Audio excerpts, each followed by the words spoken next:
I didn't set out to become a legend, a diplomat, or a potential royal spouse. I was just a human systems engineer assigned to Outpost K-17 on the edge of explored space, babysitting sensors and patching together failing alien hardware that no one else wanted to deal with. The job paid well, the silence was tolerable, and the stars out there felt honest in a way politics never did. Then the alarm started screaming. Outpost K-17 orbited Threxia, a jungle world ruled by the Zalthari, a towering insectoid species with chitinous armor, luminous eyes, and a rigid hive-based monarchy. Humans weren't exactly welcome there, but we were tolerated as neutral technicians. The Zalthari valued results over appearances, and our knack for improvisation earned us a grudging respect.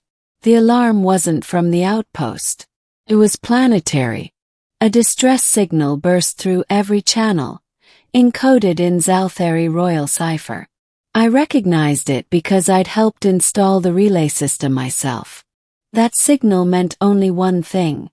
The royal brood chamber was under threat.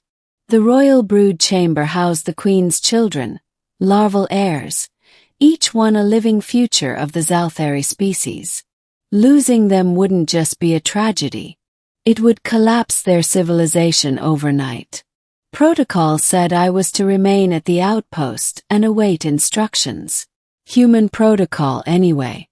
Zalthari protocol involved mobilizing warriors, sealing hives, and executing anyone who got in the way. I looked at the sensor readouts and swore. A tectonic failure had ruptured the geothermal stabilizers beneath the brood chamber. Molten rock was flooding into the nursery caverns. The Zalthari evacuation teams were too large to navigate the narrow tunnels, and their exoskeletons couldn't withstand the heat long enough to carry the larvae out safely.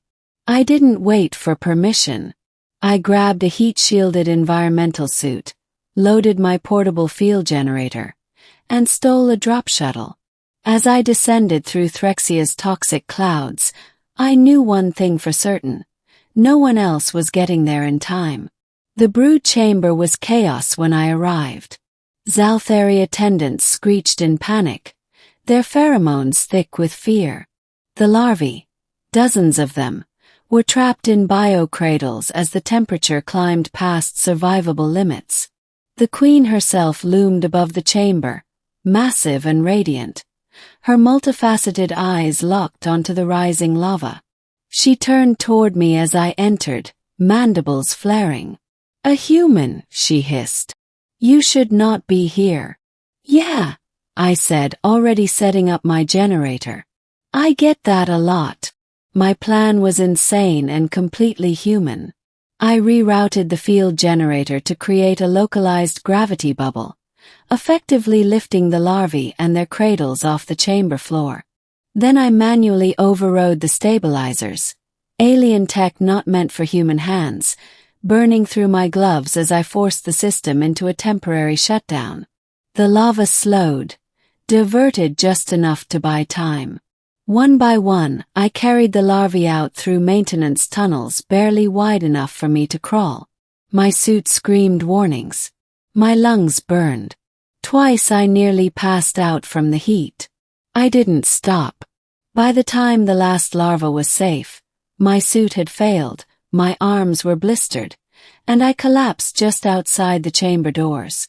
Zalthari warriors surrounded me, weapons raised, uncertain whether I was savior or liability. The queen approached. She studied me in silence, then extended one bladed limb and pressed it lightly against my chest. I expected pain. Instead, she bowed. "You have preserved our future," she said, her voice resonating through the stone. "A debt beyond measure." I spent 3 days in a Zalthari recovery cocoon, floating in nutrient gel while meddrones repaired what they could. When I woke, I found myself famous. The Zalthari don't do subtle gratitude. They broadcasted my deed across their entire planetary network. To them, saving the Queen's children wasn't just bravery. It was devotion, sacrifice. a bond-forming act usually reserved for lifelong hive mates. That was when the marriage proposal happened. The Queen summoned me to the Grand Hive Spire, a structure so vast it made human skyscrapers look like toys. I stood before her throne, flanked by translators and guards, trying not to stare. "You have acted as consort warden," she declared. "You have guarded my brood with your life. By our ancient law, you are eligible to stand as my mate." I laughed. It slipped out before I could stop it. The room went silent. Every guard shifted. Every eye locked on me. "I'm honored," I said quickly. "But I'm human. I don't lay eggs, I don't live for centuries. And I definitely don't understand your court politics." The Queen's eyes softened. An unsettling thing to see on an insectoid monarch. "You misunderstand," she said. "I do not seek offspring from you. I seek alliance, perspective, strength of spirit. Humans survive where others fail. You prove this." Human diplomats arrived within hours, panicking. Zalthari nobles argued. Philosophers debated the implications of an interspecies royal bond. Through it all, the Queen waited patiently for my answer. I thought about Earth, about how often humans were underestimated, about how I'd walked into fire for children who weren't even my own. "I'll accept," I said finally. "On one condition." The Queen inclined her head. "This isn't ownership," I continued. "It's partnership. I don't kneel, I stand beside." A long pause followed. Then the Queen rose from her throne and descended until her eyes were level with mine. "Then stand with me," she said. The union ceremony wasn't romantic by human standards. It was symbolic, binding our species in mutual defense and shared knowledge. I became something unprecedented. A human consort to an alien queen, a bridge between civilizations.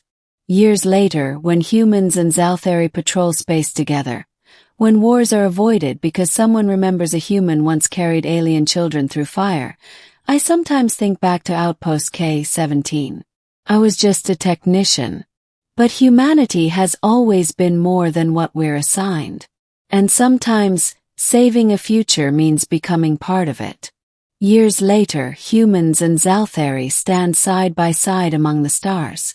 Trade routes remain open, wars are quietly avoided, and the Queen's children, now grown, know my name as more than a myth. I never became a king, and I never stopped being human. I became something rarer. Proof that humanity's greatest strength isn't conquest, but compassion. I saved their future once. Now together we protect it.